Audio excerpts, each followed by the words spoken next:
শুক্রবারে এত পরিমাণে রান্না হয় যেটা শনিবারেও হয়ে যায়, মানে শুক্র শনি 2 দিনই মাংস খাওয়া হয়। তাই রবিবারের দিনটা চেষ্টা করি একটু মাছটা রাখার, মানে যদিও আমার বাচ্চা কাচ্চার এটা একদমই পছন্দ হয় না, বিশেষ করে মেয়ের তো একদমই পছন্দ না। আর মেয়ের বাবা ছেলে যাই হোক দুপুরে কোনো রকম ভাবে খেলেও রাত্রে যে সে আবার ডিম। তারপরেও ইচ্ছে করে মাছটা করি, যে আসলে মাছটা তো শরীরের জন্য অনেক উপকারী আর দরকারি, শুধু মাংস খেলে তো আর হবে না। তো সেই জন্য আমি যেইভাবেই হোক মাছটা একটু খাওয়ানোর চেষ্টা করি।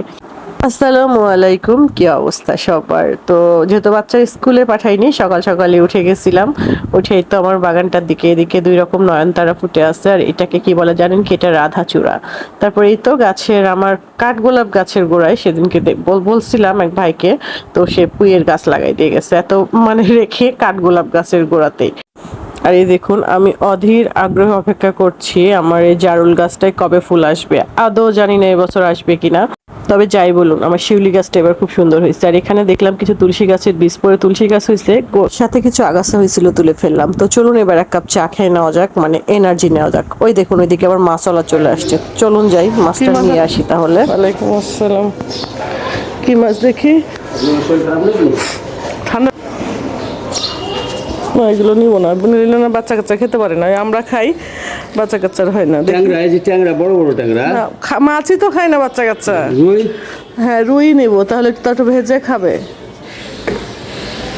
দেন একটা রুই দেখেন, কত করে রুই? রুই 250। ডিম আছে নাকি? ডিম হতে পারে হালকা। না ডিম যে মানে বুঝেন যেটাতে ডিম ছাড়া সেটা দেন। এই যে দেখো। টাইগার চিংড়ি নিয়ে এসছে, বড় ডিম নিয়ে এসছে। ভালো না? এরকম বড় চিংড়ি না, আজ পাইছো না? দুইটা না দুইটা না দুইটা না, দুইবেলা মাছ সাজাই না। কি করবা? দুইটা নিব না তো, একটা নিব বড়। আর প্রতিদিন আসছো তোমার কাছে, প্রতিদিন মাছ খাবো, আর ফ্রিজে রেখে মাছ খাবো।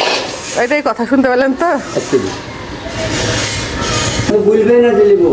এছাড়া বাকি দিন এই যে দেখেন মাছটা নিয়ে এবার কেটে ধুয়ে পরিষ্কার করে নিয়েছি। এবার এটাতে একটু হলুদ লবণ আর মরিচ গুঁড়া মাখিয়ে রাখি। তো আমি এখানে হলুদ লবণ মরিচ গুঁড়ো দিয়ে মাছটাকে খুব সুন্দরভাবে মাখিয়ে নিলাম। আর আমি এই সাইডে একটু মশলা তৈরি করে নিব। আগেই বলেছি আমি হচ্ছে মাছ রান্না করলে টাটকা একটু মশলা করে নিই আর কি। আর এবার এখানে কলাটা কেটে নিই, আজকে গরুর মাংস দিয়ে কলা রান্না করব। তো কলাটা কেটে সাইডে রেখে দিলাম, কড়াইতে দিয়ে দিয়েছি তেল। তার মধ্যে যে মশলাটা দেখলেন প্রিপেয়ার করে রেখেছি সেটা আমি চুলায় দিয়ে খুব ভালোভাবে নেড়েচেড়ে যখন কাঁচা গন্ধটা চলে যাবে তার মধ্যে হলুদ লবণ মরিচ গুঁড়া দিয়ে দিয়েছি। আর যে মাছটা মাখিয়ে রেখেছিলাম সেই মাছে আমি একটু পাতিলেবুর রস চেপে দিয়ে মাছটাকে কড়াইতে দিয়ে খুব ভালোভাবে কষিয়ে নিয়ে যেরকম করে আসলে রান্না করাই সেই রকমভাবে মাছটা আজকে জুজেল রান্না করেছি। নামানোর আগে একটু জিরের গুঁড়ো দিয়ে দিলাম।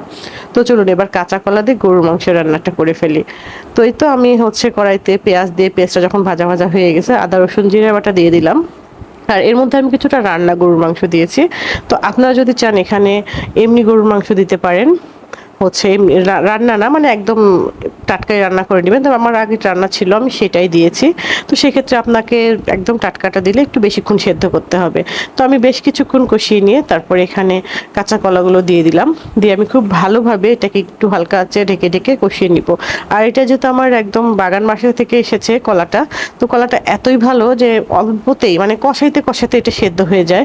তারপর যেহেতু কলাতে আবার হচ্ছে ঝোলটা অনেকটাই টেনে নেয়, তো আমি সেক্ষেত্রে একটু পানিটা পরিমাণ মতো দিয়ে দিয়েছিলাম।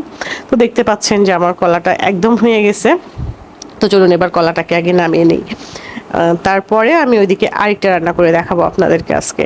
তো এতে মাছটা আমার হয়ে গেছে, খুবই সুন্দর হয় এইভাবে রান্না করে দেখবেন, একদম টাটকা টাটকা মশলা করে নিয়ে এইভাবে একটু সব কাঁচামরিচ টাচামরিচ সব কিছু মানে একসঙ্গে মিক্সিং করে নিয়ে। এটা কি বলেন তো? এটাকে আমরা আঠে বলি, নাটোরের ভাষায় আপনারা কি বলেন জানি না। তো এটাকে আমি একটু চিকন করে কেটে নিয়েছি, ফুটন্ত পানিতে একটু হলুদ লবণ দিয়ে এটাকে ভাপ দিয়ে নিয়েছি। এভাবে রান্না করবেন, খেতে অনেক বেশি ভালো লাগে, কোনো রকমের কালো ভাব থাকে না। তারপরে চুলায় পেঁয়াজ কাঁচামরিচ একটু ভালোভাবে ভেজে নিয়ে তার মধ্যে দিয়ে দিলাম কিছুটা চিংড়ি মাছ। চিংড়ি মাছ দিয়ে দেখবেন খেতে অসাধারণ টেস্ট লাগে। যখন একটু ভাজা ভাজা হয়ে আসবে তখন আমি দিয়ে দিলাম সেই ভাপ দিয়ে রাখা আঠেগুলো। পরিমাণ মতো লবণ দিয়ে দিবেন, আমার লবণ দেওয়াটা আসলে স্কিপ হয়ে গেছে। দেখতে পাচ্ছেন এটা এত মজা হয়েছিল, মানে যারা খায় না এইভাবে রান্না করে দেখবেন তারাও খাবে। তো আপনাদের সাথে গল্প করতে করতে আমার রান্না তো কমপ্লিট হয়ে গেছে। এদিকে মাছওয়ালা ভাই ওই বড় মাছটার সঙ্গে জোর করে আবার এই মাছটাও চাপিয়ে দিয়ে গেছে। এখন এটাকে আজকে কেটে ধুয়ে পরিষ্কার করে রাখি।